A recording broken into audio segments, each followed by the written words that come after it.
Mr. Sen, ang pamilya Xiao ay buong pusong naglingkod dito mga taon. Lahat ng ito ay nakita nyo naman. Paano mo naman? Nakikiusap ako, Mr. Sen. Nakikiusap po ako na bigyan pa kami ng isang pagkakataon ng pamilya Xiao. Master Chu, bilang pinuno ng pamilya Xiao, kailangan bang lumuhod ka ng ganyan? Master Chu. Master Chu.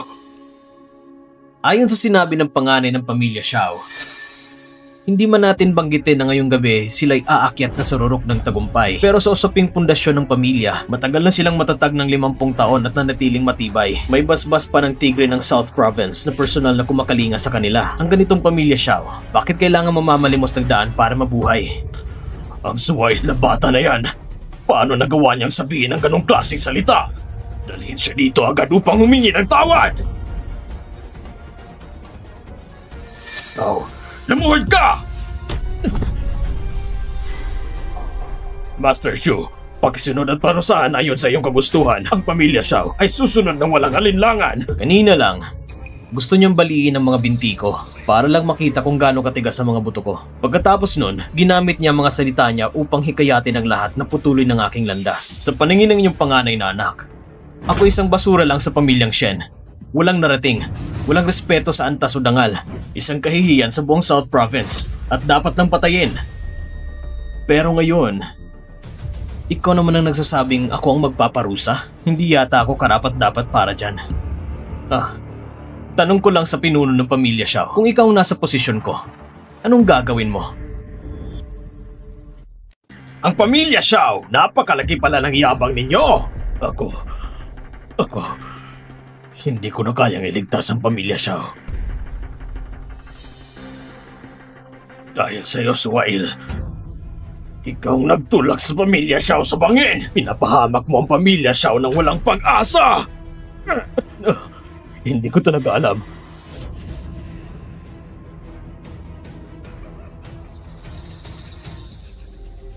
Ang pamilya Xiao namin ay malapit nang umakyat sa rurok. Paano ito matatapos?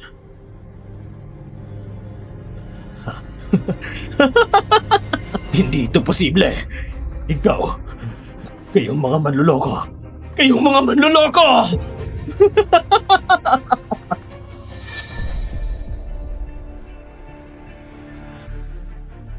Walang imposible. Dalhin siya sa mental hospital. Dalhin niyo na!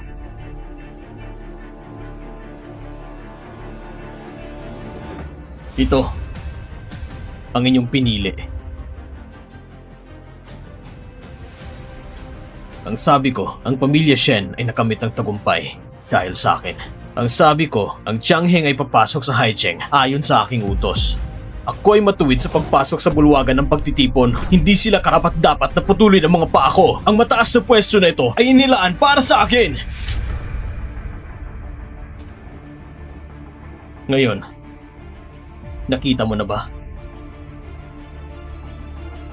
Ngayon, naniniwala ka na ba? Kaya sa loob ng 5 taon, tinatago mo ang lahat? Oo. Bakit?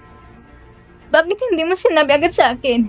Kung sinabi mo lang, hindi sana umabot sa ganitong sitwasyon. Sinabi ko na. Naniwala ka ba? Huwag mo nang paikutin ang mga kwento. Ilabang dugo at pawis ang binigay ni Miss Shen para sa grupo. Mabuti ang sinasabi mo. Pero gusto mo lang sila si Mrs. Shen. Shu Sheng, isa ka bang tunay na lalaki? Ayusin mong dila mo. Akala mo ba natatakot ako? Ayusin mong bibig mo. Sinampal mo ako? Kung magsasalita ka pa, kaya kong kitilin ang buhay mo. Tigilan mo na.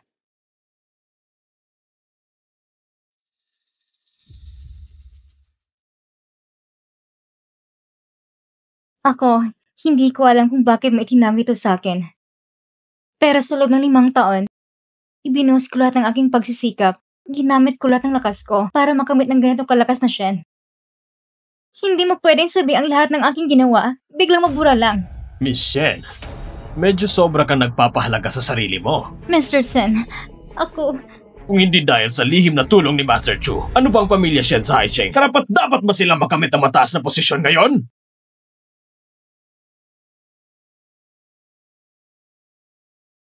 Nang mabangkaronte ang pamilya Shen noon, sobra kang naapektuhan.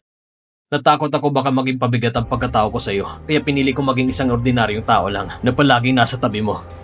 Tumagal ito ng 5 taon, ngunit ang 5 taon na yon ay walang kabuluhan para sa iyo. Hindi ganoon ang ibig kong sabihin sa simula. Hindi mo na kailangan magpaliwanag. Ang kapangyarihan na nakikita mo ay walang halaga sa akin. Tama ka. Hindi tayo nasa iisang antas ng tao. Kaya, ngayon, ibang ating mga landas. Hindi tayo magkasundo. Miss Shen, ang laban ngayong gabi ay nasa iyo. Mag-ingat ka, hindi na tayo magkasama. Sobrang nakakatawa kayo.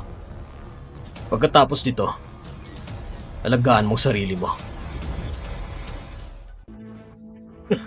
Mr. Chu, sobra kayo nakakatawa. Oo nga. Ang biro mo ay parang seryoso. Huwag kang maging mahigpit. Hindi ako nagbibiro. Mr. Chu, ano ba talagang ibig mong sabihin? Sa literal na kahulugan, Mr. Chu, medyo mahigpit ang hinihingi mo. Hindi mo ba kaya?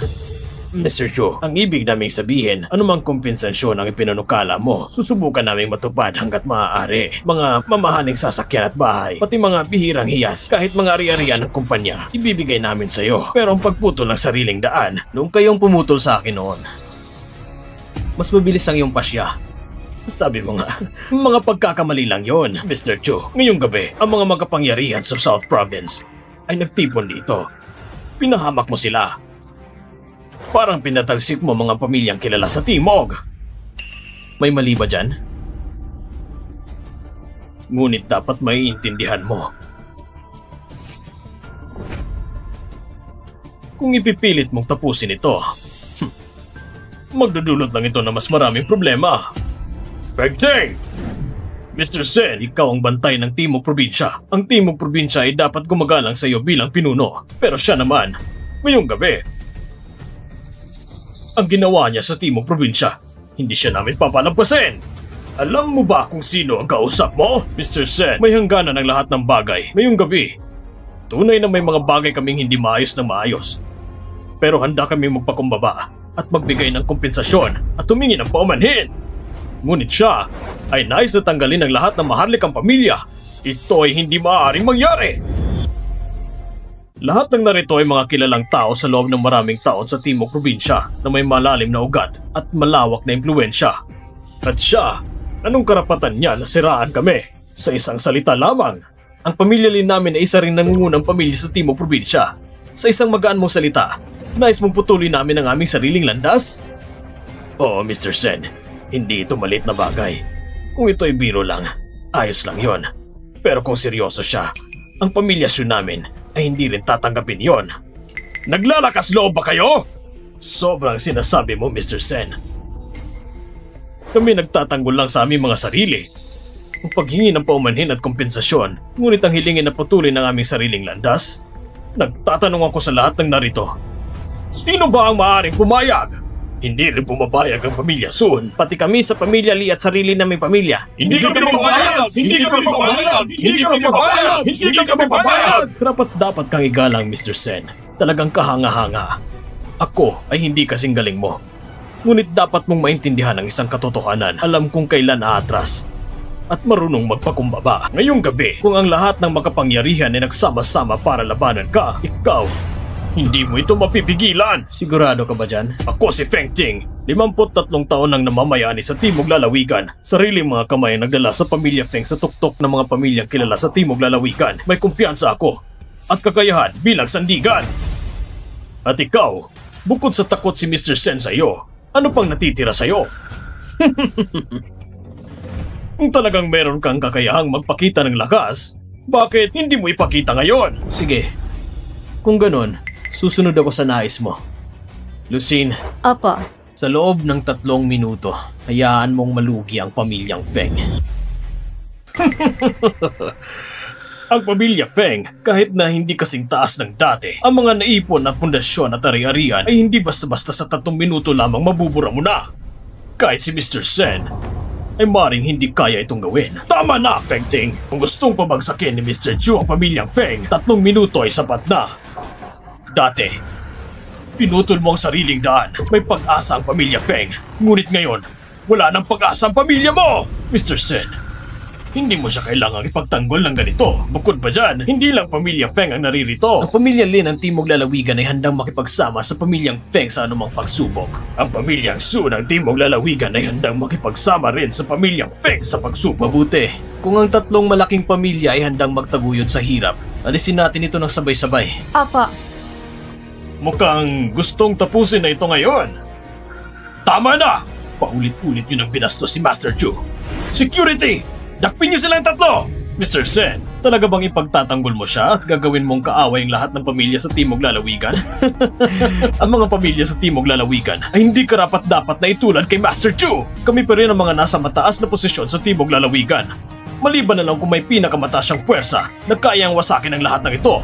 Kung hindi, iisipin niyang pagputol ng sarili niyang daan. Ito ay talagang imposibleng mangyari. Tama, talagang imposibleng mangyari. Imposible itong mangyari. Posible yan! Posible yan! Mr. Feng, may problema tayo. Inatake ang grupo ng walang alam na dahilan. Malapit na tayo mapangkarote. Anong sabi mo? Ang fiancé ni Su Zifei ay magpuputol ng buhay ng pamilya sa Timog Lalawigan. Bakit hindi naman?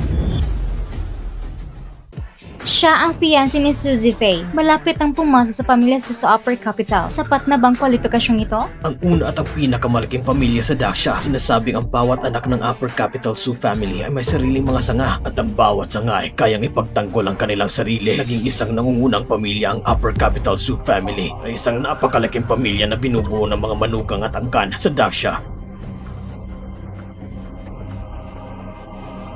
Ito ay isang bihirang higanting organisasyon. Ang batang ito ay may kaugnayan sa Upper Capital ng Su family. Maliwanag na hindi. Ay ang pinili ng Upper Capital Su family. Mga tao, ihanda ang regalo mula sa Upper Capital Su family. Pating na ang regalo mula sa Upper Capital Su family! Ang regalo mula sa Upper Capital Su family na ipinagkaloob kay Mr. Chu Ching. Isang custom na Rolex at isang D Eterna na relo. Isang Maybach Zeppelin na kotse. Isang marangyang mansyon sa Yunqiang K.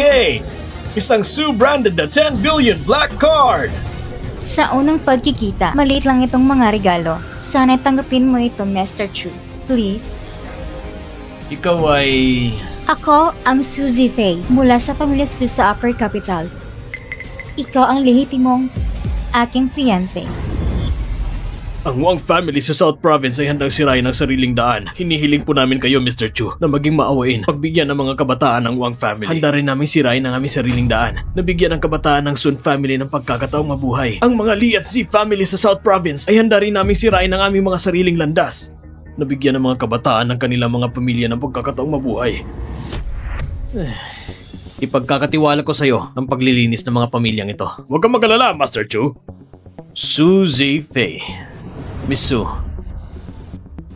dapat siguro tayo mag-usap. Masaya kong makipag-usap, pero maingay dito. Baka maabala natin ang dalaga. Magpalit na tayo ng lugar. Pasensya na. Mr. Chu, ikaw nang mauna. Dalhin mo ako doon. Please.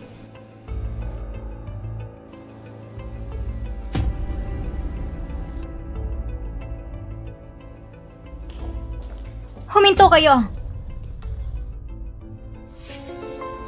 Miss Shen, may kailangan ba kayo? Kaya pala. Siya ang pinakamalaking sandigan mo ngayong gabi. Ganun ba? Kung totoo man o hindi, anong pakialam mo? Huwag kang magpanggap na tanga dito, Xu Sheng. Sabi mo ng pareto kay Miss Shen. Kaya mo ito tinago. Pero sa totoo lang, matagal ka na may relasyon dito sa babae. Si Miss Shen noon, hindi mo lang nagalit sa'yo at gusto pang magpakasal sa'yo. Pero ikaw, tinaksel mo si Miss Shen at ginamit mo itong babae para guluhin siya. Kayo, wala ba kayong hiya? Ikaw, sinampal mo ko? Para ba siyang magsalita? Wala alam sa sarili kung sino ka ba talaga. Kontrolin mo ang kamay at bibig mo. Si Zif ang anak na babae ng pinakamakapangyarang angkan sa Jiangjeng. Ikaw naman, ano ka ba? Kung aabutin mo pa siyang mambastos, hindi ako makaatubili iparamdam sa'yo. Shushing, sandali lang. Akala ko may kakayahan ka na. Akala ko kaya mo ipakita ang sarili mo at gawin si Mr. Sen na respetuhin ka. At pababain ang mga angka sa Nansheng. Pero sa sandaling iyon, talagang natuwa ko na makita kita. At least ako, ang napili kong lalaki ay hindi ganun kawalang kwenta. Pero ngayon, ginawa mo masamang pakiramdam ko. 5 taon na, pero hindi pa ako kailanman naging ganito kadismaya sa'yo. Miss Shen, ano bang gusto mong sabihin? Alam kong masikip sa'yo ang mga sinasabi ko. Pero totoo ang lahat ng ito. Tama. Sa gabing ito, talagang nagninining ka. Pinilit mong sira ng mga pamilyang galing sa South Province. Sa buong South Province, walang ibang magkakagawa nito. Pero anong silbi niyan? Hindi mo pinagkakatiwalaan ng sarili mo. Nasa likod ka lang ng isa pang babae. Wala na yon kahit gaano mo pa kaya ipakita ang iyong lakas ngayong gabi. Sa huli, ikaw pa rin yon. Hindi ka pa rin nakatayo ng sariling lakas bilang isang lalaki. Wala kang sariling kakayahan at walang sariling katatagan. Miss Chen, ang sinabi mo ay napakakapangyarihan sa akin. Kung yan lang gusto mong sabihin, hindi na natin kailangan pag-usapan pa ito. Tara na. Mr. Chu, sino ang babaeng ito? Ang dati kong asawa. Ah, ganun ba? Kaya pala. Salamat pala sa babaeng ito dahil nakilala ko isang mahusay na Mr. Chu. Pero ordinaryong tao lang siya, hindi kayang makitang tunay na dragon. Kaya ang ginagawa mo ay ang magpanggap na tama. Napakaawa mo naman. Ano bang ibig mong sabihin? Sinasabi ko lang ang totoo. Tungkol sa kanya, hindi mo talaga siya kayang sukatin. Pero dahil sa wala kayong alam, hindi ko naalintana sabihin sa inyo ng kaunti. Hindi na kailangang malaman. Isang inutil na palaging nakatago sa likod ng ibang babae ay hindi ko gustong kilalanin. Mga taong ganito ay nagbibigay lang sa akin ng isang pagkasuklam. Sayang naman. Sana hindi mo pagsisihan. Sana nga, huwag kang magsisisi. Maraming dahilan para magsisisi. Ngunit hindi dahil sa kanya. Ang pagsasara ko sa kanya ang pinakamatalino desisyon ko. Miss Su, ikaw ay anak ng pamilyang Su sa Shenzhen. Walang saysay na alaga na isang taong tulad niya. Siya ay magdudulot lamang ng kabiguan sa'yo. Alam mo ba, ako ang tunay na anak ng pamilyang Su. Kaya't sabihin mo sa akin, anong karapatan mo upang utusan ako? Walang katulad tingin ng pamilyang Su sa mga taong tulad mo. Walang silbi ang tingin ng pamilya Su sa mga taong tulad mo. At nais ko sanang ipaalam sa'yo, hindi sapat ang posisyon mo para manghimasok sa lalaking magiging asawa ko habang buhay. Mr. Chu, halika na. Sige.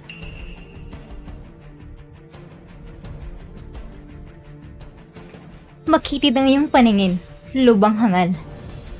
Anong paikot-ikot mo? Hindi ka lang ba nahuli ng isang taong itinaboy? Akala mo pa isang kayamanan? Ang tanga mo. Kumalma ka. Miss Shen, masyado kang mahinahon. Isipin mo kanina, paano nagsalit ang dalawang babae? Sarkastiko at may pagtutuwid. Hindi rin sila mali. Ngayon, kami talagang hindi sapat ikumpara sa pamilyang Shu ng Shenzhen. Malayo kami sa kanila. Miss Shen, ako si Shen Yuning. Hindi ako aabusong magsasalita ng may masama ng loob. Simula ngayon, pamumunuan ko ang Shen Group hakbang-hakbang para maabot ang taas ng pamilyang Shu ng Shenzhen. Tama, naniniwala ko na dahil sa kakayahan mong Miss Shen. Shushing, hahayaan kitang makita mismo ang pag-angat ng Shen Group. Sana, sa panahong iyon, maintindihan mo na sa sariling umaasa para maabot ng pinakamataas. Mahirap panalatihin ang kapangyarihan at sa huli, mawawalang lahat. Miss Lu, ang proyekto ng bagong distrito, ipapasa mo ba ito sa Shen Group? Oo. Bakit? Kung may alam siya sa sarili, dapat alam niya na ang pamilyang Sheng ay hindi makakakuha ng proyektong ito. Mas mabuting tanggihan na lang. Iyan ang pinakamatalinong desisyon. Kung hindi, ang pag-asa na hinihintay niya ay magdudulot lang ng pagkabagsak ng pamilya Shen. Lubos na pagwasak. Ito ay bunga ng kanilang sariling kasalanan. Miss Lu, ginagamit mo ba ito para maghiganti sa pamilyang Shen? Hindi. Gusto ko lang nilang makita ang kanilang sarili ng malinaw. Gusto kong maintindihan nila kapag wala ng kanilang amo, wala silang halaga. Halika, ngayon ay pwede na nating pag-usapan ng mga tungkol sa atin.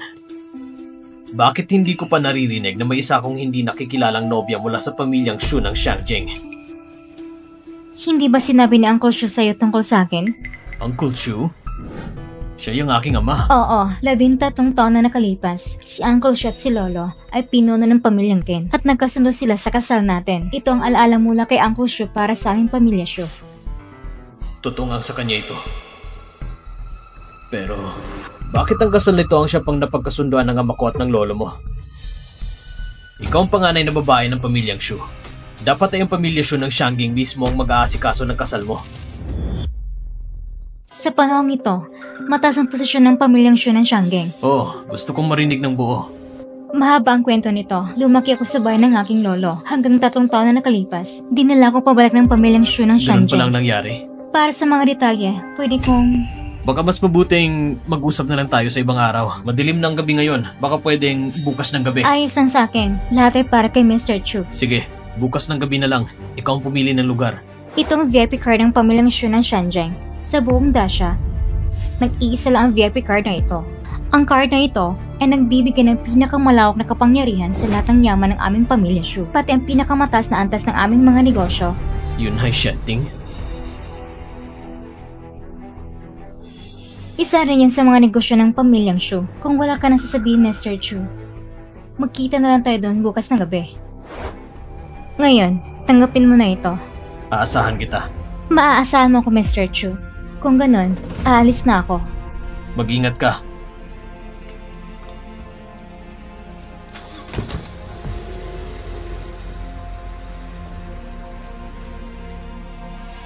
Ang tunay na layunin ng anak ng pamilyang Shu ng Xiangjing ay talagang lihim, pero hindi ito matatago palagi.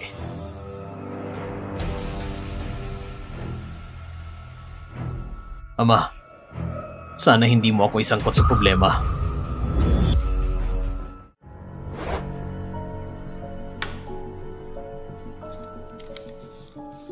Bata, pag nakita mo ang lihim na ito, panahon na para mag-asawa ka na. Ngunit ang pagiging palabiro ko ay hindi mo naman na kahit papano. Kung gusto mo ng babaeng may malaking dibdib at malaking puwet, ayos lang sa akin. Pero walang problema, matagal ko na itong pinag-isipan at naghahanap na ako ng isang babae para sa'yo. At naayos ko na ang kasal ninyo. Salamat sa'yo. Alam ko na, pag nabasa mo ito, gusto mong itigil ang kasal na ito.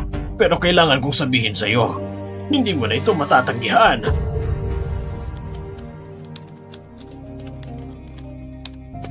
Mission, anong oras na? Bakit hindi ka pa nagpapahinga? Hindi pa. Pero baka hindi kayanin ang katawan mo. Walang problema. Ang bidding meeting ay wala na nangyari. Kailangan kong mabilisan tapusin ang plano ng kumpanya. Hindi pwedeng ipagpaliban. Kasalanan ito ni Shushing. Kung hindi siya nagulo sa party, hindi sana nangyari ang gulo na ito. Sige na.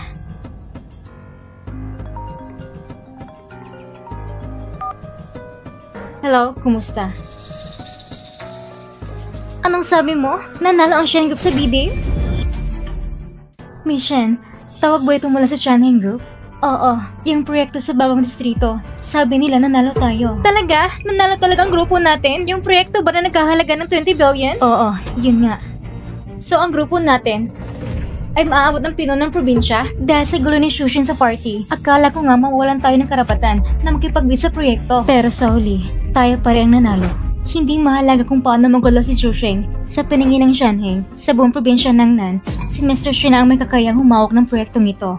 Kung hindi, paano tayo mananalo? Ipag-utos mo, simula bukas, lahat sa kumpanya ay ilala ng lahat ng lakas para sa proyektong ito. Opo, pag narating si Miss Shin sa tuktok ng probinsya ng Nan gamit ang proyektong ito, siguradong si Shushing ay mapapaya kay Miss Su. At sa oras na iyon, baka nga bumalik siya para humingi sa inyo ng tingnan siya muli.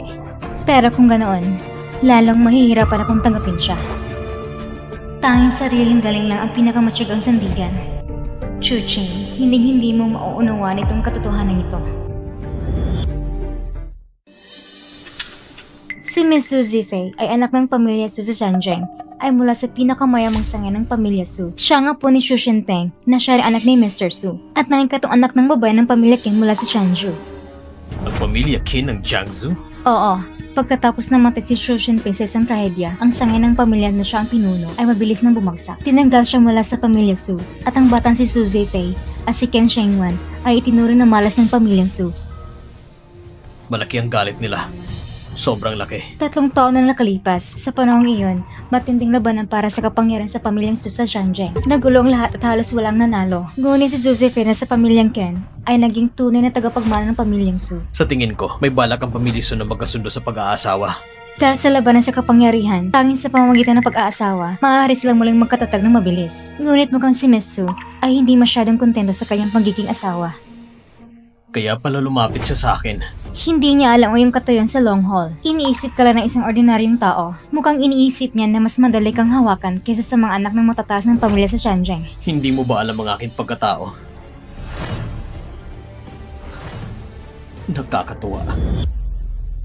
Nakakatuwa. Tatanggapin mo bang kasundong kasal na ito? Malaki ang utang ng pamilya Ken sa pamilya naming Chu. Kaya ang kasalan na ito ay pinagtibay pa ng Dragon Ring. Tulad ng sabi ng matanda, hindi ko talaga pwedeng talikuran ang kasalan na ito. Sige na nga, tutulungan ko na lang siya ng isang beses para malutas ang problema. Iisipin ko na lang bilang pagbalik ng utang ng pamilya Ken. Naiintindihan ko. Jojeng, alam kong late na. Hindi ba kita naistorbo sa pagtulog mo? Mr. Shen? Bukas may maliit na salo-salo ang aming pamilyang Shen. Pumunta ka sa Yunhai Shenting sa tanghalian para kumain tayo. Matagal na rin tayong hindi nagkikita. Mr. Shen, bukas may gagawin pa ako. Ayaw ba ni Yuning na lumabas ka? Yung bata na yun talaga. Habang tumatanda ay lalong nagiging pabibo. Tignan mo lang kung paano ko siya pag-uusapan. Mr. Shen, sa totoo lang kami ni Yuning ay... Sige na, Jojeng. Hindi mo na kailangang ipagtanggol siya. Bukas, huwag kang mag-alala. Dadalhin kita. Ako ang bahala sa'yo. Isipin mo na lang na nagbibigay ka ng dangal sa akin. At may gagawin pa ako. Mr. Shen. Babalik ka pa ba sa pamilya Shen? 5 taon nang nakalipas. Parang sarili kong pamilya ang pamilyang Shen sa akin. Ang pagpunta ko bukas ay isang pamamaalam na rin. Lucin, sabihin mo si Ren Chengsen na maganda ng regalo. Dadalhin ko ito bukas.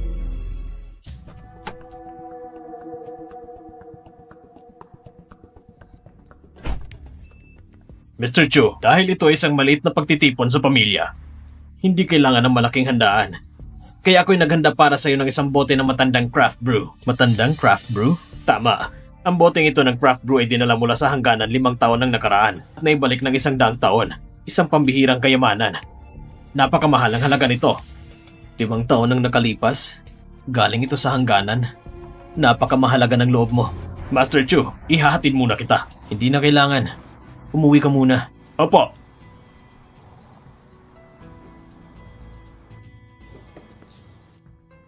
Chuching? Matagal na tayo hindi nakita.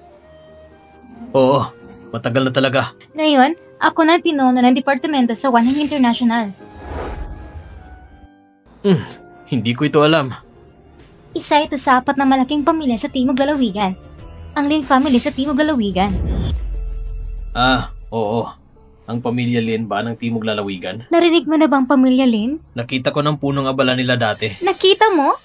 Kahapon ng gabi, nagtipon ng mga kilalang pamilya ng Timog Lalawigan sa Hanseng. Siyempre, kasama ka ng kapatid ko sa hapunan, kaya nakita mo mula sa mulay ang punong abala ng pamilya Lin. Kamusta? May malaking aura bang leader ng pamilya? Hindi ko na maalala yon. Sa natatandaan ko, parang humihingi siya sa akin na bigyan ng pagkakataon na mabuhay.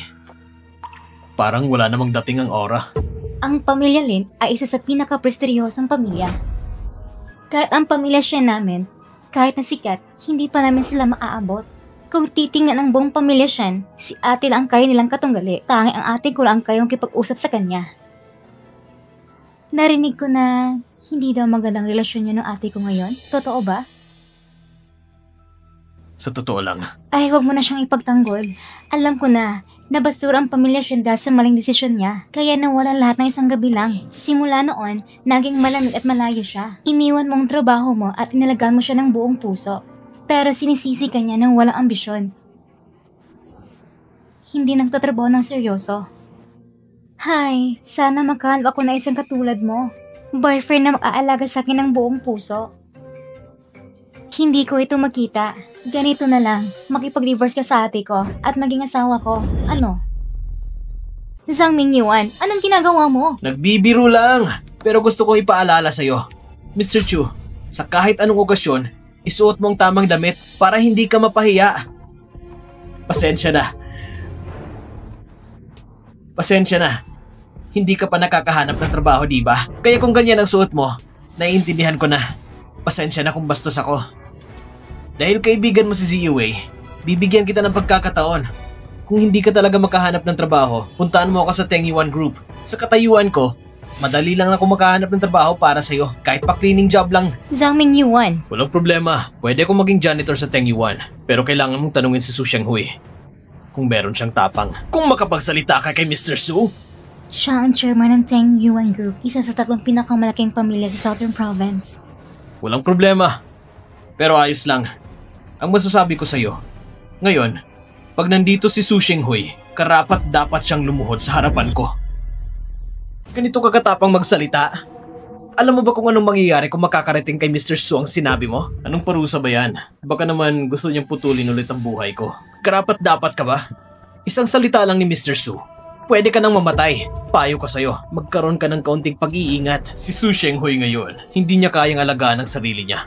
Pero nagpapakita pa rin siya ng lakas. Talagang gusto mong masubukan kung anong magiging kaparusahan pag nilabag mo si Mr. Su? Tama na, Zhang Mingyuan. Si Su siya ay kaibigan ko.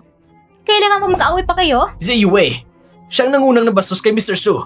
Binibigyan ko lang siya ng babala. Sasabihin ko sa'yo, wala akong panahon para makipagtalo sa'yo sa tulad mong mababang uri. Para sa'yo na kaibigan ni Ziyue, isang babala lang. May mga bagay na hindi mo pwedeng basta-basta sabihin. Kung magdala ito ng problema, hindi mo pa malalaman kung paano ka mamamatay. Pero gusto kong subukan. Sige na, tama na yan. Kahit ano pang sabihin niya, isa pa rin siyang mataas na opisyal sa Tengyuan Group. Kung kayo mag-away dito, pag nalaman ito ng ate ko, ikaw pa rin sisihin niya. Halika, ginugulo ka niya? Ayaw mo sa kanya? Oo, napansin mo ba? Matutulungan kitang tanggalin ang maliit na problema mo. Hindi na kailangan. Ayaw kong ipahama ka. Huwag kang mag-alala, hindi pa siya aabot sa antas ng problema na kaya niyang idulot sa akin. Hindi rin pwede yon. Sige na, tigilan mo na yan. Tapusin natin usapin ito. Kung hindi, magagalit ako sa'yo. Ikaw at ako? Sige, pwede. Okay na. Magsisimula ng salo-salo ng pamilya. Pumasok na tayo. Salo-salo ng pamilya? Ziyue, dadalin mo siya para dumalo sa salo-salo ng pamilya? May problema ba? Ziyue, napakagaling mo. Karapat dapat manatili sa tabi mo. Dapat ay isang matagumpay at may kakayahang lalaki. Hindi tulad ng walang-wala at bastos na tao. At dadalin mo siya para dumalo sa salo-salo? Para makilala ng mga magulang mo? Zhang Mingyuan, sino mang sasama ko sa salo-salo? Anong kinalaman mo dyan? Kahit walang-wala si Shushing, sasama pa rin ko sa kanya. Tara na. Huwag mo masyadong seryoso ang mga sinasabi ni Zhang Mingyuan. Siya kasi, akala niya dahil may posisyon siya, sobrang galing na niya. Pero sa paningin ko, kahit gaano pa siya kataas, mas mababa siya sa'yo. Sige, hindi ko nito pagbibigyan. Tara na? Hindi ba yan si Ziyue? Bakit ilang araw na hindi kita nakita? Kasama mo pa yung mahihirap at walang kwentang tao? Hindi ka ba nahihiya? Linfei, bakit nandito ka rin? Nandito ako para makipagnegosyo kasama boyfriend ko. Siyempre nga, ikaw naman, karaniwan sa opisina. Palaging nagpapanggap na mataas ang tingin sa sarili. Bakit ngayon nagiging desperado ka na? Para mako kahit na ano lang? Nadala mo pa dito yung mahirap sa Yunhai Shanteng. Chuching, huwag kang mainis. Siya ang panganay na babae ng pamilya Lin. Ang anak ng may-ari ng Wanhai International. Malaki rin ang pinagmula ng boyfriend niya. Hindi natin sila kayang labanan. Anong pinag-uusapan niyo? Ano? Tama nga pala ako. Wala ka nang masabi. Mahal, paano mo nagawa na sa harap ng madaming tao? Nasabi mo lahat ng iniisip niya. Ngayon, ano na mangyayari sa kanya? Hindi na niya makikita ang maganda niyang mukha. Shen Ziyue, akala ko sobrang taas ang tingin mo sa sarili mo. Pero sa huli, ganito ka rin pala kawalang hiya.